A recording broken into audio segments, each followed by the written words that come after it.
know. There's the eye, the all-seeing eye in the Hello. corner. Yeah. That's Or the creepy. beard. Yeah. Well, Aaron's frozen. I'm going to pull him off until he. Well, let's see. No, I don't know actually how to do that, so I'm not going to do it. We're just going to have Aaron like hanging out in the corner like that till Aaron gets his camera going. It's nice to see y'all. It is Monday, February 24th, and we are live on YouTube and probably X. I think we're live on X as well. And I've been gone for a week, and oh, Aaron popped off. He'll probably pop back on in a second. Hey, Ninja Kitty, nice to see you there in the chat. And yeah, pop into the chat, y'all, and let us know how you're doing this week. Deborah, before we get into a chat, do you want to introduce people to Solid Ground? Certainly. Excuse me. Solid Ground is a peer support community for anyone concerned about the imposition of critical social justice and/or authoritarian measures such as medical mandates in their workplace, university, children's schools, or community. We offer weekly online peer support groups in which members share ideas, thoughts, and support for how to navigate the impact of these ideologies and answer the question, where do we go from here? You can join our peer support group for $10 a month, and you can join our forum on locals for just $5 a month. To find out more, please visit solidgroundsupport.com. Please note that Solid Ground does not provide psychotherapy or legal advice, and nothing we do should be construed as such. Awesome. Thanks so much, Deborah. And yeah, it's nice to see everybody. Hi, James from Bahia. Nice to see you today. And we were just, I had the opportunity last week to hang out with Jenny in person, which was super fun. We were in London for the ARC conference. That's the Alliance for Responsible Citizenship. That's one Jordan Peterson and others have organized. So that was interesting. We'll have some chat about that. People want to hear about it. Jenny had a great piece that she wrote about that, and I'd like to hear more of your thoughts on how you understood the entire thing and different bits of it, because it was a lot to take in. It was a big old conference. Yeah, it was massive. So apparently last year, 2024, was the first year, and they had 1,000 attendees. And this year they had over 4,000. So obviously it's growing at an exponential rate.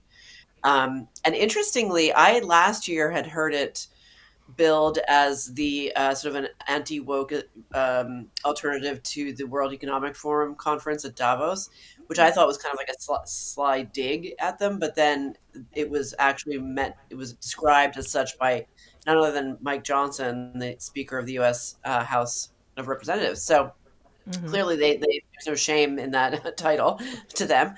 But I really enjoyed it. I thought it was fascinating. I'd never been to a conference like it before, so I was something of a newbie. It was fantastic to meet so many people and obviously get to hang out with you in person, Leslie. The speakers were interesting. I mean, it was really, I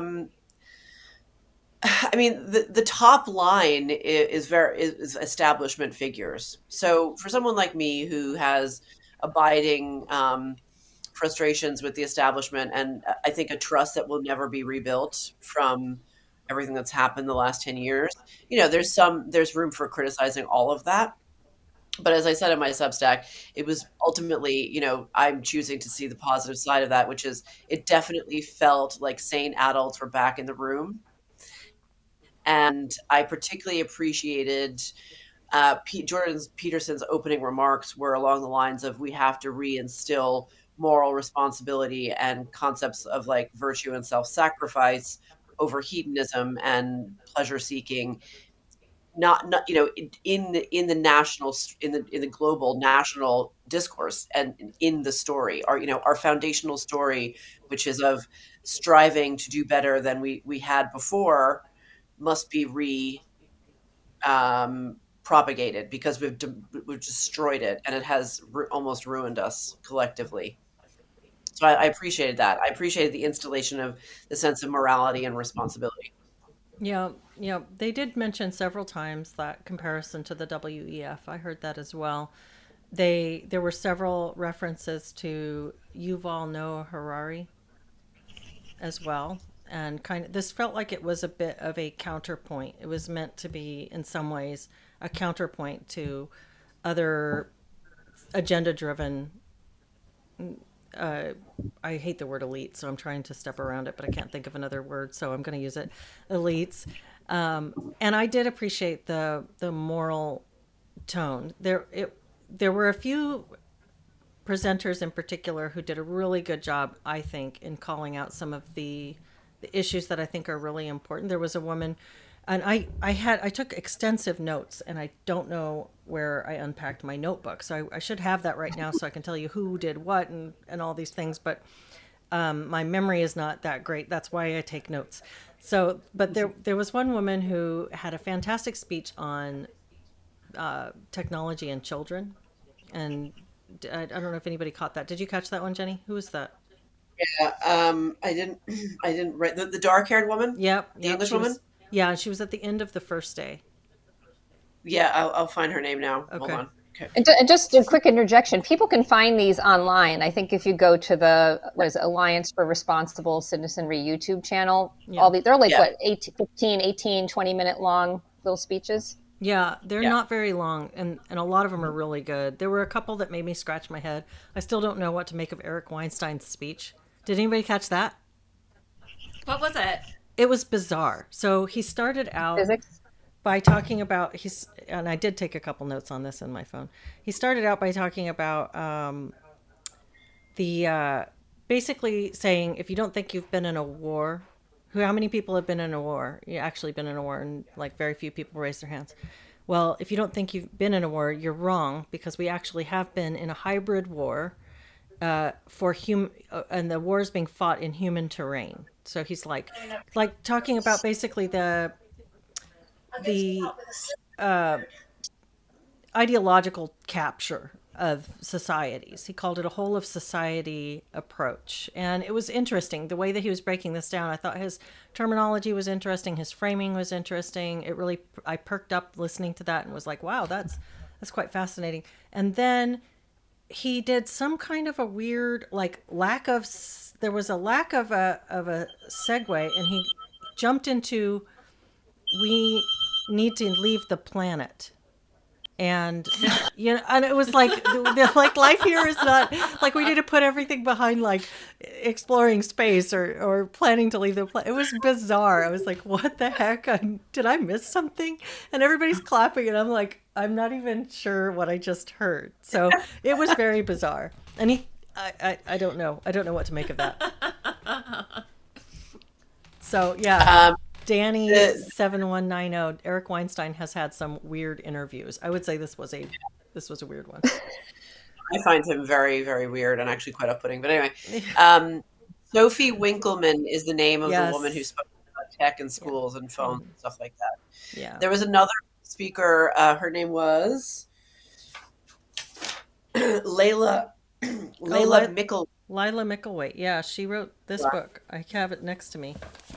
It is. She's the anti-porn hub woman. Oh, good for her. Mm-hmm. She was the first person, other than like what we've talked about here, and the few people I've read about their comments on Substack that I keep mentioning, the men that post about how porn is actually sexual assault on children. She said it's sexual assault on children on both sides of the camera. The children who are being raped on camera essentially, and the children who are watching it, it's sexual assault to them as well. And I thought she put it so neatly. She was a great speaker. That was a really interesting one. She was part of a panel. I forget which panel. But, yeah, that was an interesting one. I commented to Benjamin after that panel that it felt kind of cobbled together. Like they just were like, where do we fit these themes? Yeah. We'll just throw them all onto one panel because they didn't really have anything to do with one another. There's just something about digital media or something like that. But really they were pretty disparate. And she did a great job addressing that theme. I highly recommend her work for anybody who's interested. She has done a fantastic job pushing back against the big porn peddlers. So yeah. She's got good reasoning and good statistics, and I recommend her work. Yeah, it was great. I mean, I thought that one of the interesting things was that for all of the high level establishment credentials of the speakers, somebody else pointed this out, and I realized it was true.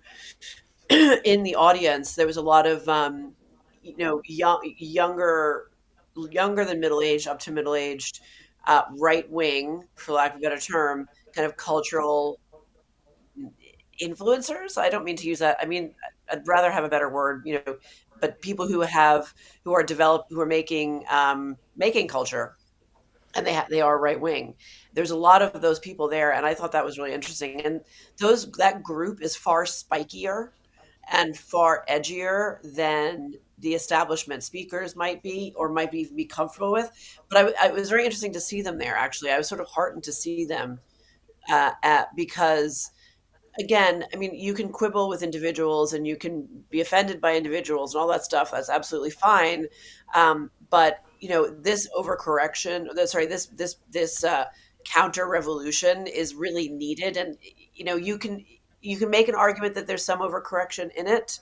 I am not very partial to that argument because I think it tends to always sound like liberal hand wringing, and we don't want any more of that. Um, so I liked seeing them there. The Raw Egg Nationalist was there, and people you know better, a lot of them, Leslie, probably through Benjamin. Oh, you Um, probably know their work better than I do. I just hear peripherally through him.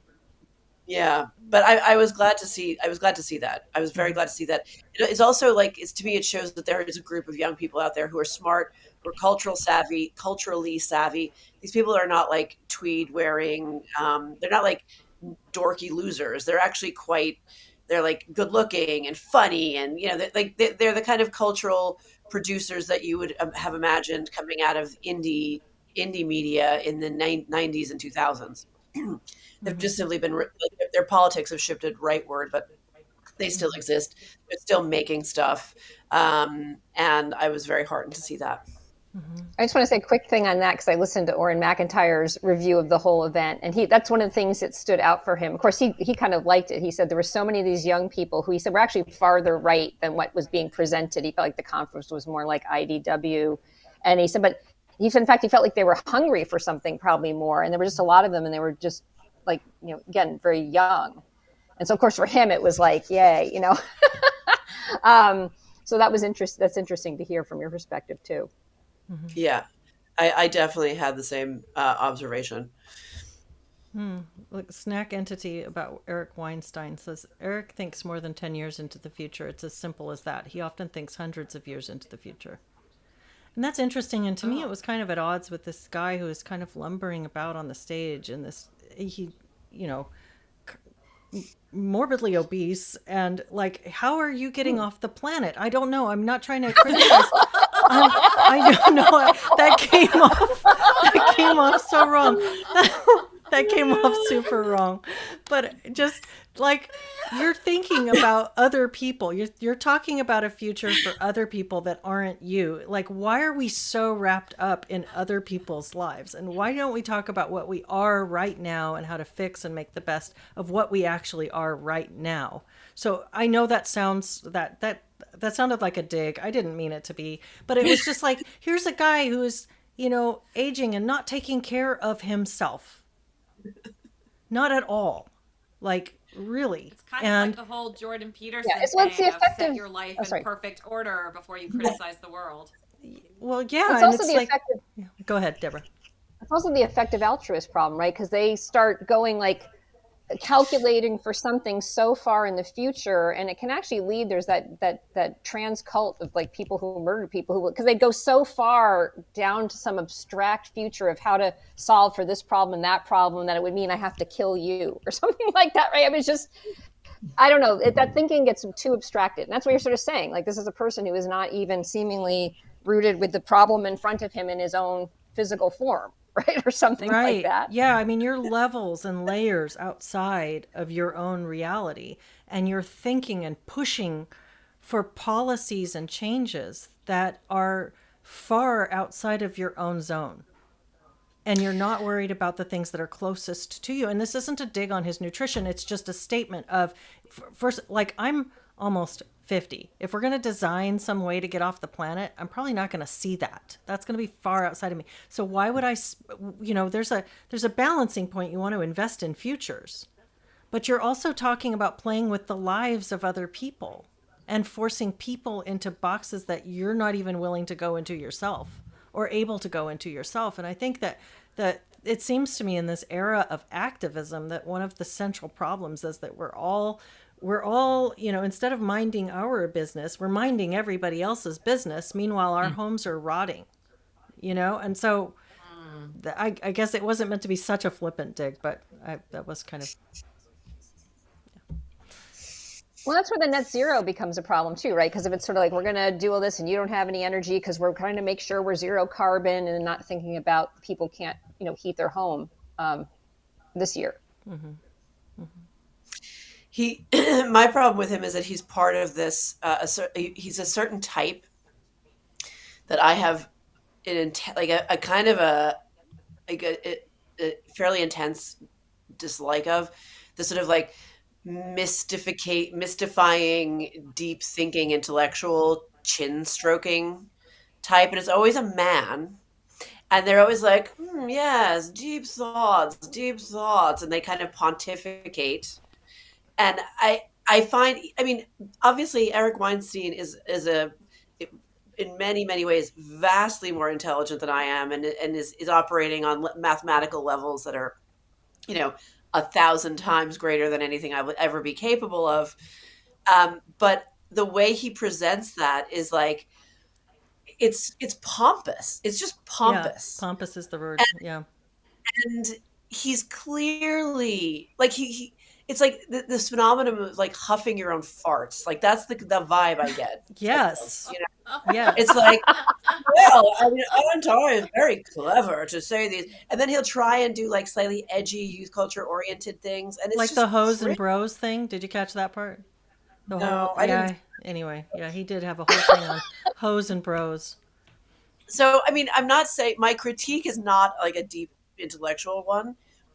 It very much comes off like it comes from almost a sort of a personal irritation with that kind of public intellectual because it's just too full of self-regard. And if you're so full of self-regard, how can you ever really get to the truth of the matter? Because you're too busy, like I said, huffing your own farts. Like you're going to miss stuff because you're constantly worried, or you're constantly positioning yourself to be the smartest boy in the room. And I will add, I thought what he did to his brother was unconscionable, throwing him under the bus and trying to, because this whole IDW thing Oh, was so gross. Remember, like, it's interesting when it first started, when they first took that picture with Rogan and Sam Harris and Jordan Peterson and the Weinstein brothers, and I forget who else, Douglas Murray, and it was like a little snapshot in time that was nice because it was like, oh, okay, this is the cult counter revolution beginning, right? But then when he kept really like flogging the dead horse of, oh, I'm the IDW, I'm the IDW, and then Brett went off in his direction around the COVID vaccine issue, and Sam Harris went off in the other direction on the COVID vaccine issue, and Eric was trying to maintain his status as IDW like titan, so had to stay in the good books with Sam Harris. Therefore Brett presented a problem because Brett was going far oh, down the other side. Way much more vindicated. He's been much more vindicated than Sam Harris in his take on the vaccine. Um, and Eric was like, "Yeah, I know. I mean, I think it's pretty weird what he's doing." I'm like, "That's your brother, dude. That's gross. Like, to stop mm, being seeking hoe. Like, seriously." yeah, that is gross. I don't remember that. I didn't catch that piece of drama. But yeah, I agree with you. I love I the. catch all the Um, I didn't listen to the Peter yeah. Thiel, but I heard that was interesting. Did you It was guys so interesting. like I needed summarize that? subtitles for that. I could not understand a word. It was so, the audio was terrible, and I have Hmm. bad Like, ears. I took a lot of notes Okay. actually on what Peter Thiel said. I was fascinated by what he said, and he's another one. Like, he's a character a bit like the Palantir guy, although Peter Thiel is much more known entity. It's like I'm never sure what to make of it, and I'm never sure, you know. Going back to my mathematical ineptitude, can my puny brain ever really fully understand what level this person is operating on? Um, but I will always admire that he came out for Trump as early as he did, long before I hated Trump at that point, and I just think that took a lot of clarity of vision, but also courage, like absolute courage, because remember what the world was like in 2015, 2016 about Trump. Um, But yeah, as there's someone saying everything about Thiel is tainted, he's a transhumanist. That is really, really concerning. So this is my question. This is a genuine question. I don't have an opinion. I want someone to help me form one.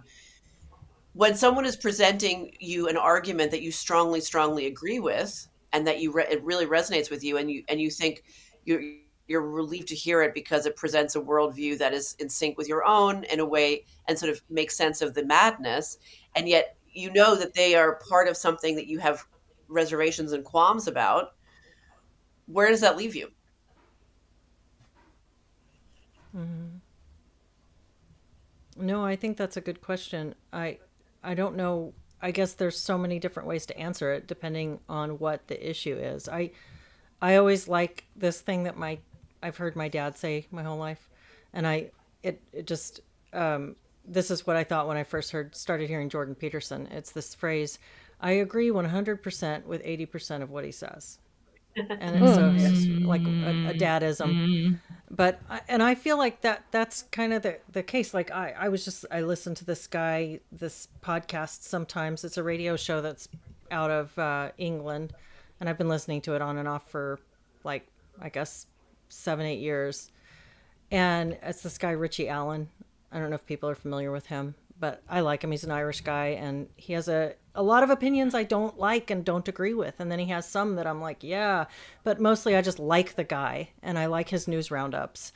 But I probably agree with less than 80% of what he says. And they're like, I was just listening to him this morning, and I there were two different points where I'm like, I just want to turn this off because I'm kind of pissed off about the opinions he's saying. But I'm like, no, I'm not going to do that. I'm just going to it's okay. I'm not changing the world or changing anybody else by entertaining thoughts that are uncomfortable for me. And I don't have to change my mind. I can just listen. I can just sit with that. So I think that that's the case a lot of times. We just live in such a time where it feels like our attention is this capital that we're giving, and we're actually making change by funding people through our attention. And it's maybe true a little bit, I don't know, but I think that's an important thing, is sitting with differences, that there are oftentimes strong differences that we have with other people. Yeah. I mean, Thiel said something that was like, he said, I wrote it down. What did he say? He said he pinpointed the start of our malaise to August of 1969, when the moon landing happened, and then like a week later or something, Woodstock happened. And he said basically, after once Woodstock happened, the hippies took over the government, and everything's been crap ever since. I mean, he was making a leap, and I'm making even bigger leap. That is what he said. I mean, that is pretty much what he said. He's like, yeah, that's what he said. Outer space was replaced by inner space. Hmm. And I thought that was a great line. And it's been all narcissism and hedonism all the way. So, I mean, I couldn't agree more with that. I could not agree more with that sentiment anyway. Hmm. Obviously, you can quibble, like maybe it's like hyperbolic or whatever, or, for effect, but I really couldn't agree more with that. And I don't want to be naive, but I also want to believe in the best in people. And I want to believe that people who are that smart and that successful have good intentions. Maybe the most naive thing I've ever said. I don't know.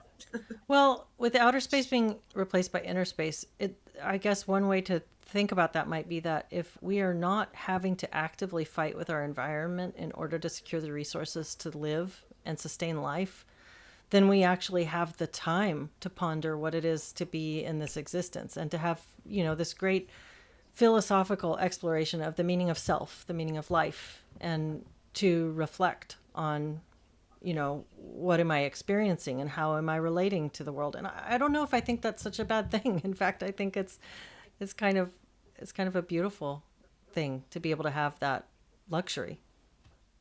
Yeah. I think it's that move up the Maslow's hierarchy, right? You can do it, but the problem was it sort of got sticky or something, and then it just stuck, and then everybody just got more, in and in and in. But in and of itself, to be inner directed as in a blend of some outer, some inner, right? Like it's a Yeah. good thing. It got obsessive.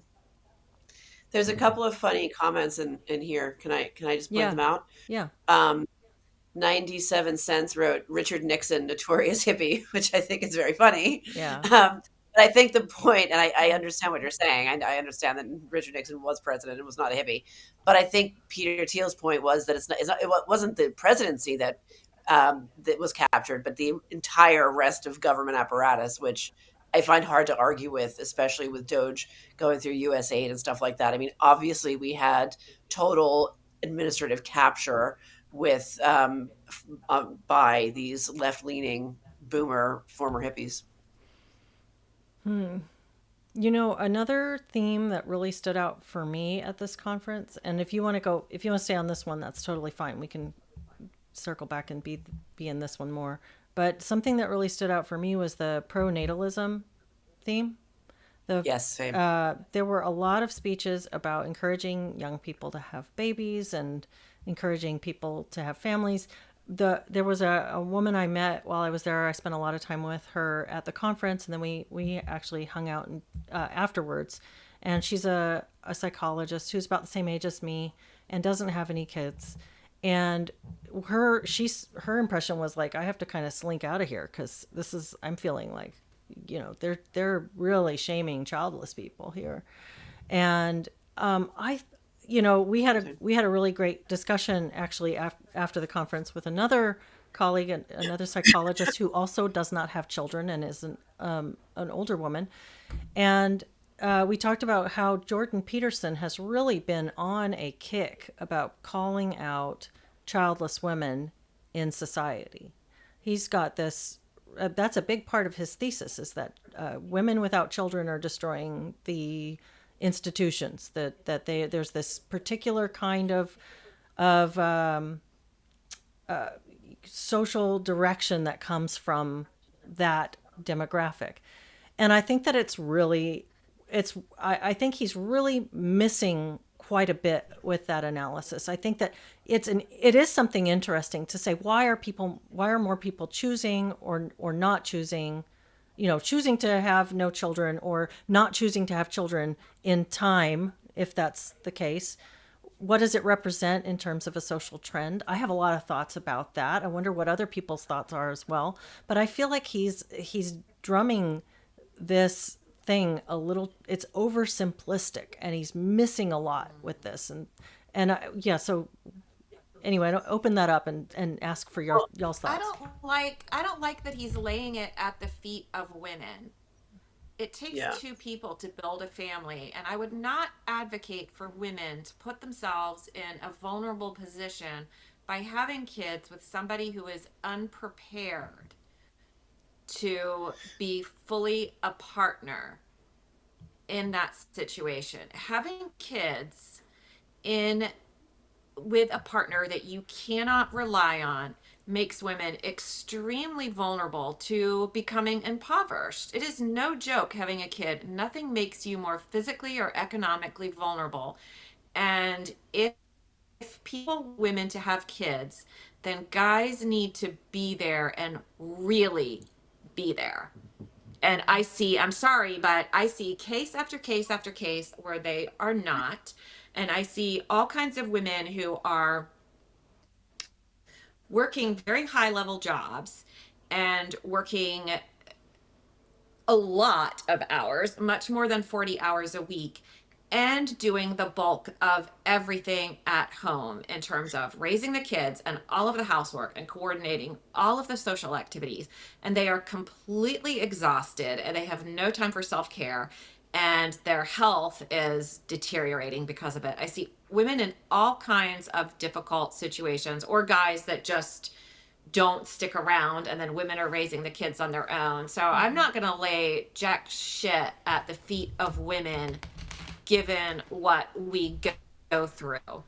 I'm really not. I just think that's completely unfair. I think most women, if you put them in the right circumstances with the right support, absolutely would be interested in having kids because we're wired that way. But I also don't think that everybody should be pressured into having kids either. I don't like that. Yeah. I mean, I sat through some of those speeches with someone who doesn't have kids, and all I felt actually uncomfortable. Mm-hmm. I'm pro-natalist in theory, but the thing what was making me uncomfortable was if I was my age now and listening to this and I hadn't had children, I would be devastated by this. I would be like, I would have to get up and leave and like go Yeah. cry in the bathroom because like I felt, and I have a child. Um, I spent years. I wanted to have like three or more children, and through a series of unfortunate events, didn't. Mm-hmm. And I spent years trying, and I failed ultimately, and I was devastated by this. So even though I am a parent, I was like, it was actually bringing up those feelings of like, how many women are in that audience, in this audience, who are now 50 and who have not been able to for one reason or another. I just, yeah, I mean, again, I agree with the overarching point. We need, families are great and we need to bring more people into the world and yada, yada, yada. I get it. And Jen, you're 100% right. You're 100% right in the sense that, um, it's all, it's all well and good to put all of the responsibility and the blame for this on women. But, you know, then we go and criticize single moms too. It's like, Yeah. Yeah. It it's always a hard comes back. fight. Everything always gets dumped on women, and I've got to say, I just don't. I disagree with it, and I am a person who's never found myself in a position with the correct support for having a kid. Had I been in that position, I would have. I was Yes. never in that position. I raised two of somebody else's kids. Um, and I'm very lucky that I have amazing stepkids, and it was a wonderful experience raising them. But do I think that as a result of raising somebody else's kids, that from that partner I received the um, respect and gratitude that was due for that? Absolutely not. Mm-hmm. Yeah, I think that I haven't spoken with very many women who haven't had children and have reached the age when that childbearing cycle of life is complete and don't have really complicated feelings about it. It's a I Hmm. mean, and what you're saying, Jen, that rings really true to me. We are not, it's, women, there's a failure of culture. Anytime you're talking about something with women, there's something corresponding with men, and vice versa. Anytime you're talking about a Yeah. failure with men, there's a corresponding failure a fault line that's running through women. We're all going through these processes that impact us and manifest slightly differently, but they're happening simultaneously. So we could spend a whole, show talking about the problems that have impacted men. Vice versa, we could do that with women. There are lots of reasons why things are the way that they are, and I don't think any of us really fully grasp what all of those are. But to just say that women are choosing not to have children is way oversimplistic. And Yeah. I had my I was a single mother. I had my first two kids with a man. The marriage broke apart because his drug addiction and other issues, and ended up being a single mom.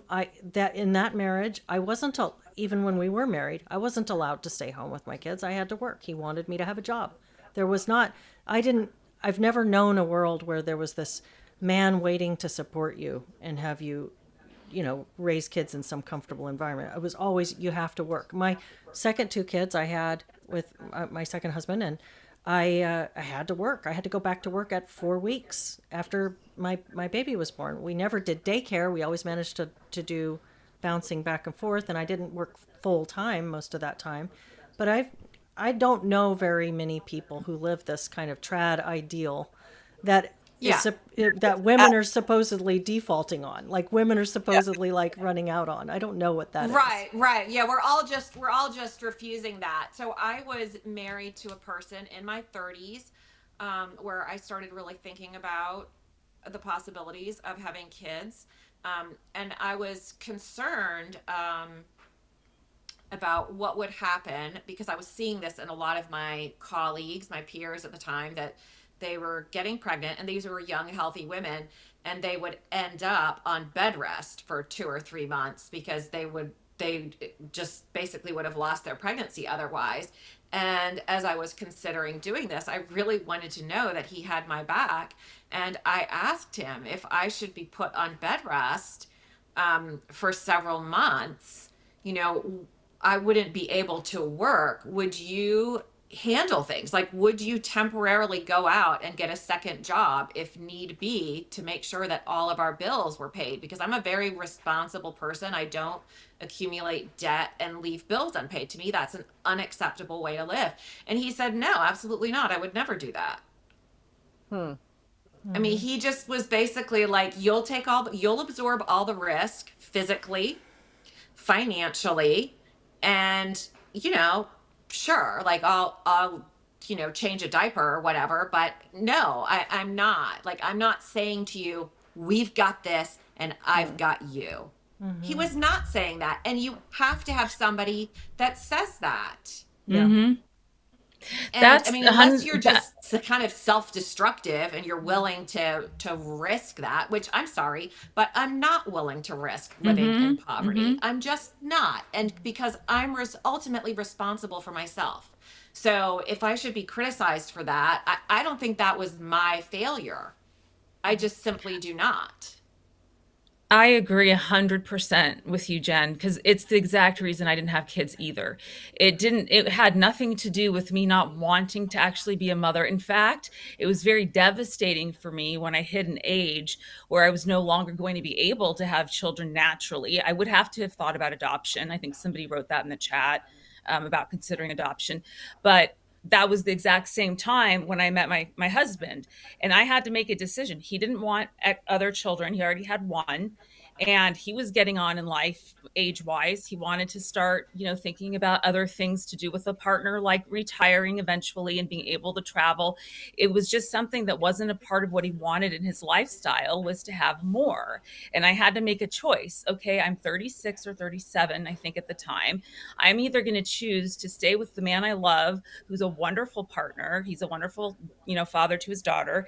His daughter and I didn't really connect or click, so that was also missing for me in terms of that feeling of motherhood or being able to nurture and love. I have three beautiful nephews who I kind of play a bit of that role too, but it's not anywhere near the same. But the decision was, do I stay with this person who, has been a wonderful partner, or leave him for the hope that within the next 5 years Right. at most, I would Yep. find somebody that was going to be a wonderful partner and dad and want to have a family with me, and that I would be able to have children naturally without IVF and all of these other things that are available now. I didn't want that road. It's a huge So gamble. I stayed with what it's a huge gamble. So I stayed with what Yeah. was good and what made me feel, you know, a sense of meaning in relationships over the unknown. And I don't regret that. But interestingly, I did ask a woman who I ran into who had a similar case as mine, where she didn't really get along with the stepchild as well as she would have liked. And it was, 30 years later, she'd been married to this man for 30 years. By the time I had come in contact with her, she was older. And I said, do you regret that you never had children? And her answer was yes. And you're probably going to regret it too. And that stuck with me because I'm Hmm. 45. I don't know what happens at 60. I don't know what happens at 70 or 80 for me. And the fact that I didn't have them. I also have two parents, my mother, who I had to care for and died many years ago when I was really young. And now I've got my father. That does concern me to some extent, that what would they have done without us? So it is a really complicated issue. And when it gets completely simplified down to this basic idea of us being responsible, whatever it is, it does create a sense of anger and maybe a little bit of rage, Yeah. because Yeah. this was a set of like Jen, you were talking about, I had to be responsible and think about these things responsibly and not live on a whim and on a hope and on a dream that wasn't tangible. So that's Yeah. my story of that. But I worry now. Okay, well, what is going to happen since I don't have, and my husband's older than me by 10 years, you know, he's more likely than not going to die before I will. Then what happens then? So it's those things do still kind of haunt me to some extent. But I'm not going to take responsibility for the fact that I didn't have them. Like it was all my fault. I think it was a responsible decision for me not to do that. This comment here, 100%. I want to highlight a comment here. Shireen, speak. You probably shouldn't take Peterson's ideas so personally. I believe he's referring to all the millennials that are refusing a conventional life. And my response to this is, thank you, first of all, for saying that. I think that's an interesting comment. I think what bothers me about this is there's some hypocrisy in it, because this comment about childless women and institutions is as woke as the woke crap. I mean, it's like there are so many complexities within any demographic. And if I'm going to start saying black people are like this and white people are like that and men are like this and women are like that, then it's bullshit. And Peterson is missing something really important with this. This is one node in a very complex system. And yeah, it is alarming that our birth rates are dropping. And I think that there's a lot of reasons for that. There are tons of reasons for Yeah. that. For one thing that they talked about, they had a speaker who, actually, I don't remember the guy's name. This is, if I had my notes, I would remember it. And I thought it was a good speech. And he was one of these people that really talked about the changes in birth rates in the population over time. He talked about how, I guess, there was an average age that people became parents some years back, and I don't remember what the time frame was, but not that far back in our modern history. It was around 24 and a half years old, and now it's more like 10 years older than that. And the number of children also dropping. And he wanted to talk about why aren't these 24-year-olds ready to have babies? We need to talk to more young people about having babies, was kind of this take on this. And I'm like, are you freaking kidding me right now? When your average bachelor's degree is a 5 to 6 years endeavor, and we've told people we do not send kids out of high school ready to start a life. We send them into the next phase of their extended adolescence. And so when we talk about a kid, we're talking about, sometimes we say 30-year-old kids, 28-year-old kids. You refer to these people as kids so often. We are not, when we can start preparing the average 18-year-old to have a serious job and support themselves in the world, then we can expect 25-year-olds to be ready to have children. But until then, you're dealing with a lot of people are terrified. They're not prepared for anything. Their moms are still making their doctor's appointments when they're 25, you know? So, Yeah.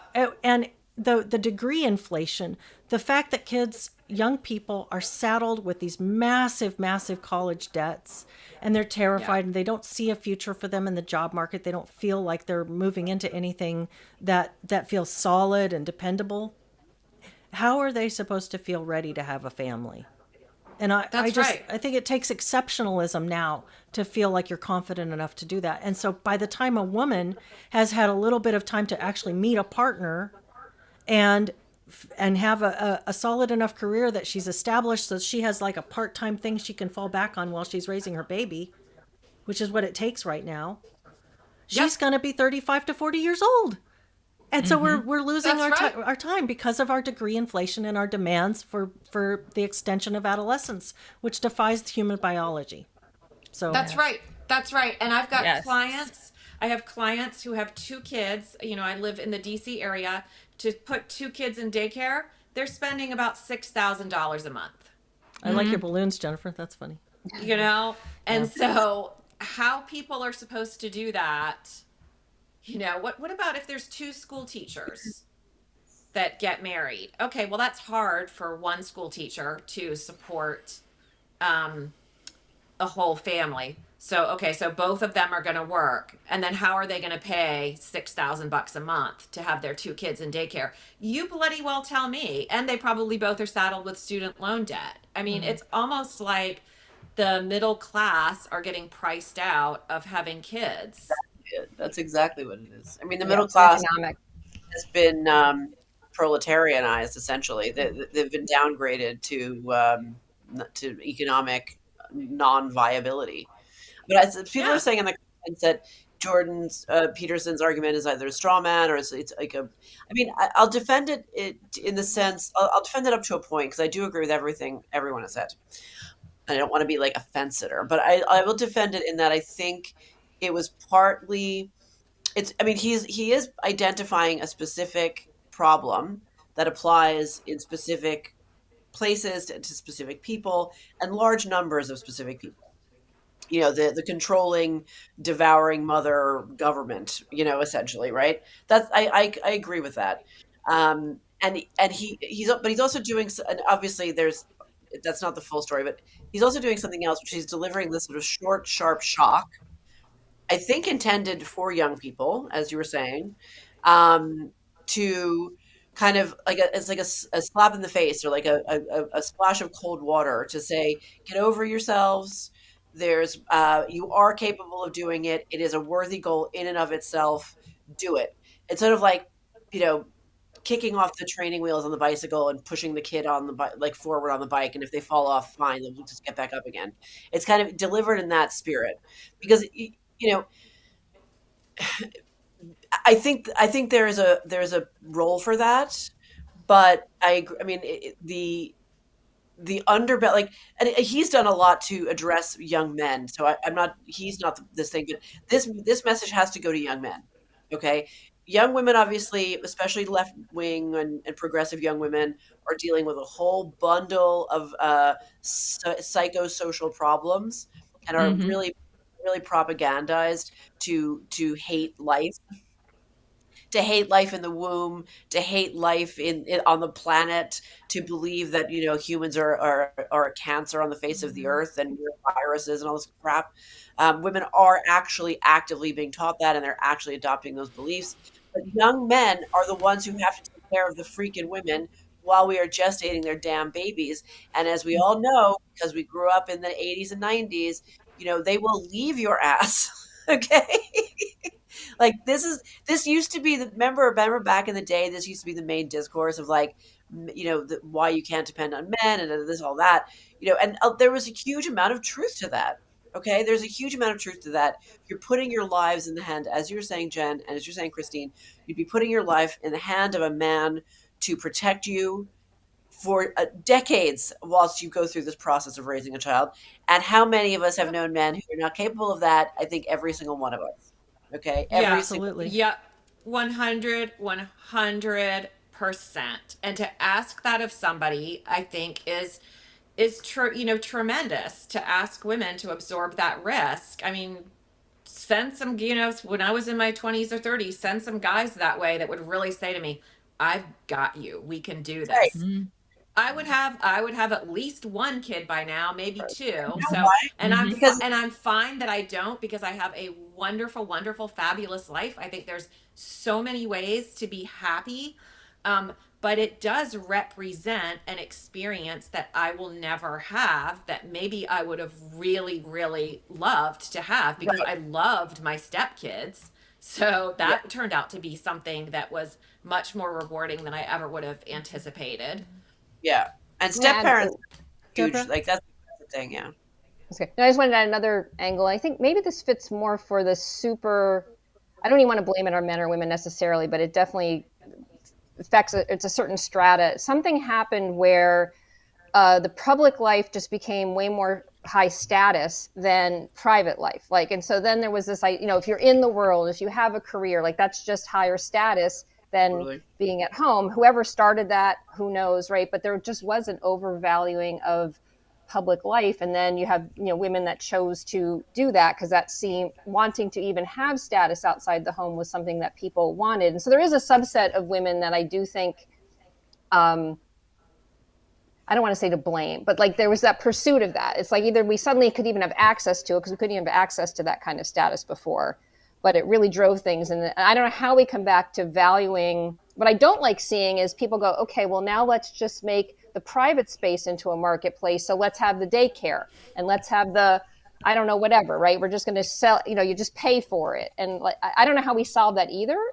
but that concerns me as well when we were like, we're just going to make everything in the marketplace. Mm-hmm. you know, um, I don't have an answer. I've always thought that one of the things people miss in this discussion is that whether you are a stay at home mom or whether you are a mother who works, you're still occupying an economic position, because the stay at home mom is forsaking an income that if she works, she gives to another person in order to do the job that she was doing at home. You have to pay someone either way to do the work. It all comes down to economics. And for a lot of people, they just can't make it make sense. It's really hard to make it make sense to have kids, especially when you have an unstable partnership, like you were saying, Jennifer. And Yep. yeah, and the sexual morality of our era also makes that really difficult for women to take that gamble, because you are worth something when you are fun and sexy and exciting, and you can have a good time, you can have a good relationship, you can have these kinds of connections that are available to you. But when you are out of commission because you're pregnant or breastfeeding or momming around, your partner still has access to that entire sexual marketplace. We make that okay. We make it totally okay for him to still have scores of pornography love interests or sexual interests. This is totally fine. And women everywhere still doing this competitive. I always come back to this phrase that Jenny, you used once, the sexual arms race, because it's so true. Because other people engaging in this overt display of public sexuality puts people who aren't willing to do that at a big disadvantage when it comes to attention, even from their own mates. And so taking that time out of that marketplace and making yourself unviable in that arena feels really scary to women, I think, to a lot of women. Actually, I'm going to say the flip side in some ways, because I think I was one of those people, at least throughout, like, then that can get channeled into, if I don't want to even play in this game, it can get channeled into, I'm going to be a workaholic and then just try to have this intense career because I just can't even deal with all that. Mm-hmm. Yeah. I can totally understand why somebody would go that route. Mm-hmm. I can totally see that. Yeah. Yeah. I don't think you can require intense vulnerability and willingness to to have. I don't think there's much larger of an endeavor than bringing a human life into the world. I take it very seriously, and I don't think you can demand that of a person without making sure they're in a situation in which they have the support that they need to do that. Mm-hmm. And I really do think that women are lacking that support. Mm-hmm. I don't think it's just my story. No, it's not. Jay Bourne just commented, that he would never leave his wife, especially when pregnant. And I mean, I was going to say, Jen, that hearing those words, like "I've got you, I've got this," like they're the hottest words you can hear from a man, right? Yeah. Like, I think most women, even deranged, like blue-haired, libtard Trump haters, would probably be like, oh, okay, then in that case, I'm going to go in this direction. But and there are lots of really good men who say that. Lots and lots of them. I'm married to one of them myself.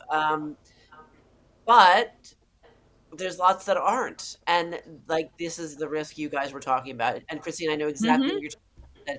You chose the man in front of you who was wonderful and good and made you feel great, and over the risk of an unknown perfect person that might come down the line. I mean, that is the hard-headed real calculus we have to make all the time.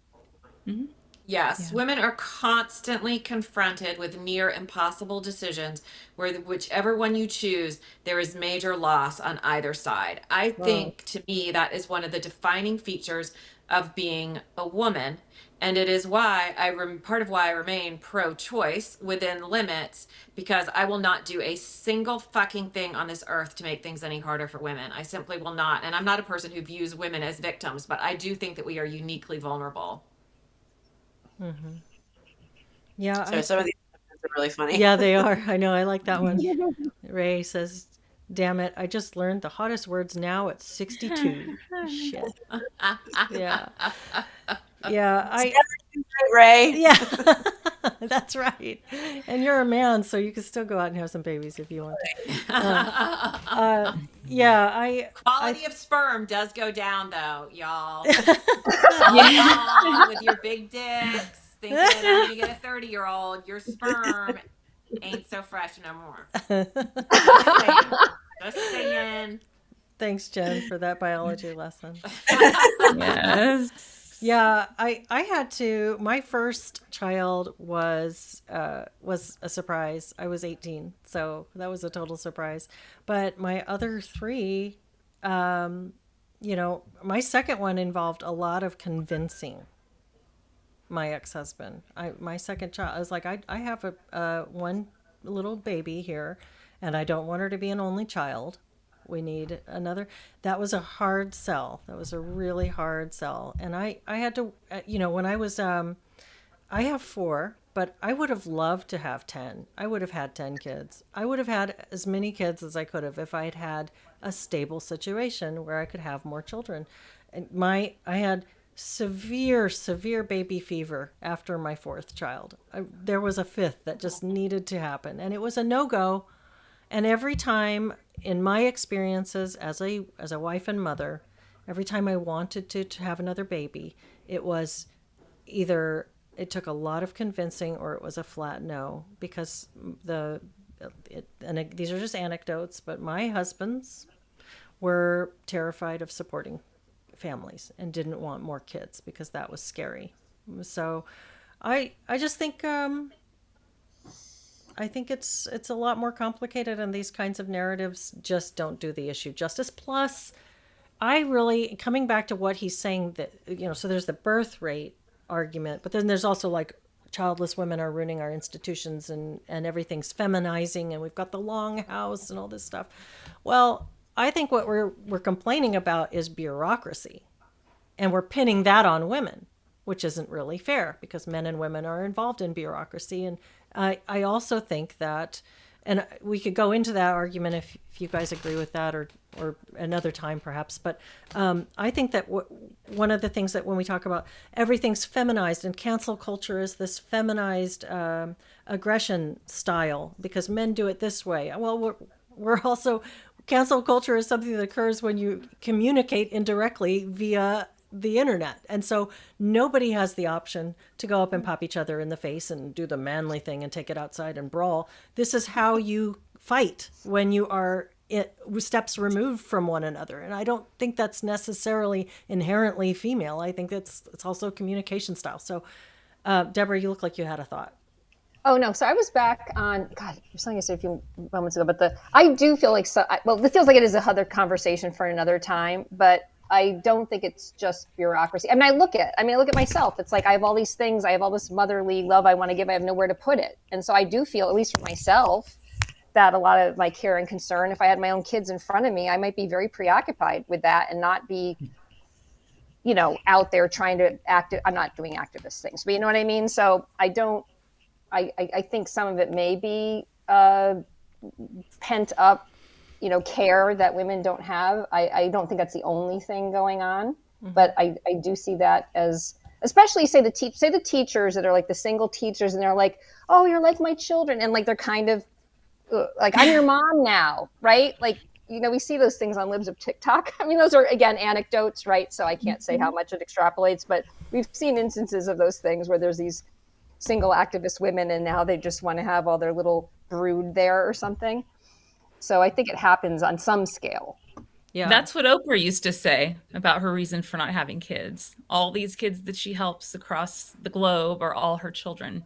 That's the person I thought of right away when you started talking about that, Deborah, because I remember that being something she was, and that just gives me the cringe, actually. But that's, something I remember her talking about. And it's just as cringy today as it was when she first said it, to be honest. Yeah, Deborah, I'm really glad you actually brought that up, because it is true. I do see that there are tendencies that he's calling out that really are real. I just think that he's making too much of this one thing. I think that that's worth discussing for sure. And yet there's also, like, when I think of like women in bureaucracy being like trends and behavioral things, I think of when I was a kid, that the grouchy lady in the school office, like the super grouchy lady, like DMV lady, these are moms, and they had there were plenty of negative contributions from the moms. But then don't even get me started about my terrible TSA stories from this week. So those were all men.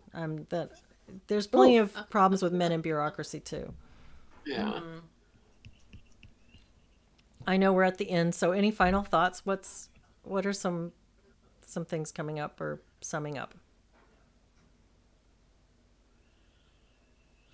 I recommend getting a dog. Somebody said that in the comments. Oh, I cannot endorse that enough. I was full of grief and I was really struggling with like just that thing, Deborah, where do I put all this love? And then I got a wiener dog and he's my permanent baby. So I wish I was a pet person. I am not. My family is. Everyone's like dog. I was like, oh God. he's over there. He's over there sleeping under the radiator.